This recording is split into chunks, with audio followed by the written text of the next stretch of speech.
ఓం నమః శివాయ. ఓం నమో నారాయణాయ. కర్మ నివారణ కాళభైరవాయ నమో నమః. ఓం కాళకాలాయ విద్మహే కాళాతీతాయ ధీమహి తన్నో నరదృష్టి నివారణ కాళభైరవ ప్రచోదయాత్. హరి ఓం. ఓం మహాదేవ్యై చ విద్మహే విష్ణుపత్నీ చ ధీమహి తన్నో మహాలక్ష్మి ప్రచోదయాత్. హరి ఓం. మా ఛానల్కి స్వాగతం. చూస్తున్న వీక్షకులకు ప్రేక్షకులకు ప్రియ కాళభైరవ భగవద్బంధులకి స్వాగతం పలుకుతూ మమ్మల్ని ఎంతగానో ఆదరిస్తూ ఉండబడినటువంటి ప్రియ సోదరీమణులకు అందరికీ కూడా వరలక్ష్మీదేవి అమ్మవారి యొక్క శుభాకాంక్షలు ఆశీస్సులు.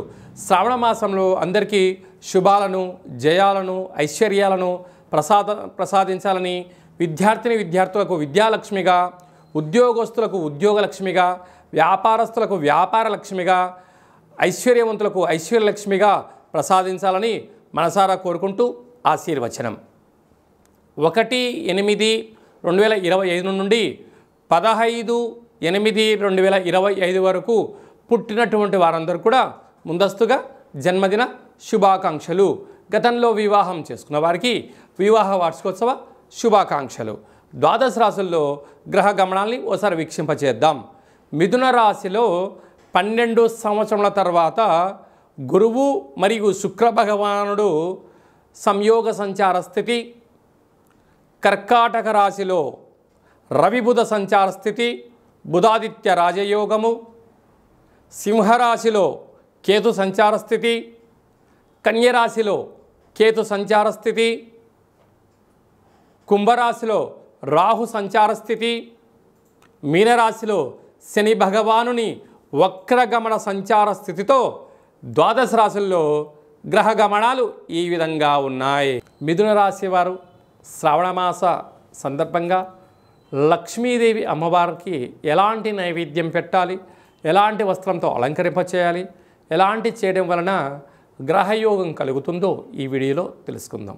మిథున రాశిలో ఏ నక్షత్రాలు వస్తాయనగా మృగశిర నక్షత్రంలోని 3వ పాదం, 4వ పాదం, ఆరుద్ర నక్షత్రంలోని 4 పాదాలు, పునర్వసు నక్షత్రంలోని 1, 2, 3 పాదములు కలిపితే మిథున రాశి.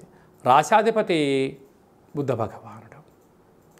వీరికి రాశిలోనే దేవగురు బృహస్పతి, అక్కడే శుక్రుడు కూడా కలిపి సంచారం చేయడం వలన వీరి యొక్క ఆలోచనలకు, వీరి యొక్క పెట్టుబడులకు, వీరి యొక్క నాయకత్వపు లక్షణాలకు జనాలు జేజేలు పలుకుతూ బ్రహ్మరథం పడుతూ ఐశ్వర్యం ఆనందం మిథునరాశి వారి సొంతం కాబోతుంది.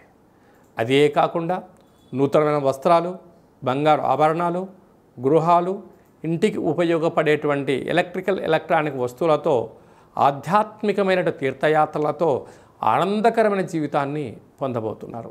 2వ స్థానంలో ఆత్మకారకుడు రవి, బుద్ధికారకుడు బుధుడు సంచారం చేయడం వలన, రాశాధిపతి 2వ స్థానంలో ఉండడం వలన ప్రభుత్వ ఉద్యోగం ప్రయత్నం చేసేవారికి యోగదాయకం, ప్రైవేట్ రంగాల్లో ఉండబడిన వారికి ప్రమోషను, సకాలంలో ధనం, బ్యాంకు యొక్క రుణాలు, వీరి యొక్క ఒత్తిడి తగ్గడం, ఐశ్వర్యం ఆనందము, అపార కుబేర సంపన్నులు కావడానికి భగవంతుడు వారికి ఇచ్చిన ఒక సువర్ణపు అవకాశంగా భావించండి. అదే కాకుండా తృతీయంలో కేతు తల్లిదండ్రులతో, అన్నదమ్ముళ్లతో, అక్కాచెల్లెలతో పార్ట్నర్షిప్ వ్యవహార కార్యకలాపాలు చేసేవారందరికీ కూడా ఓపిక సహనం అవసరం. ఏడాది తర్వాత అర్ధాష్టమ కుజుడు, కుజదోష ప్రభావం కారణం వలన మితిమీరిన వేగం పనికిరాదు. సకాలంలో తిండి, సకాలంలో నిద్ర, ఆరోగ్యాన్ని కాపాడుకొని మానవ ప్రయత్నం చేయగలగాలి. అలాగే భాగ్యస్థానంలో రాహు, భార్యాభర్తలు ప్రేమికులు ఎంతో జాగ్రత్తగా ఉండాలి. అలాగనే రాజ్యస్థానంలో శని భగవానుడు, వృత్తులలో ఉద్యోగాల్లో ఎప్పుడు కూడా ఏకాభిప్రాయం పనికిరాదు. సమాజం ఎలా వెళ్తుంది, నేను తీసుకున్న నిర్ణయాలు విజయాన్ని వైపు వెళ్తున్నాయా, వెళ్ళండి. అపజయాన్ని కలుగుతున్నాయా అనుకున్నప్పుడు కొంతకాలం ఎదురు చూడడం ఉత్తమమైన మార్గంగా భావించగలగాలి. స్వయం వృత్తులు, సేవారంగాలు, మార్కెటింగ్, పోలీస్ శాఖ, రక్షణ శాఖ, న్యాయశాఖ, అలాగనే హోటల్ వ్యాపారస్తులు, గృహ భవన నిర్మాణ కార్యక్రమం చేసేటువంటి వారు, వ్యవసాయ సోదరీమణులందరికీ కూడా ఓపిక, పట్టుదల, సహనం ద్వారా మంచి కాలం ఉందని చెప్పి గమనించాలి.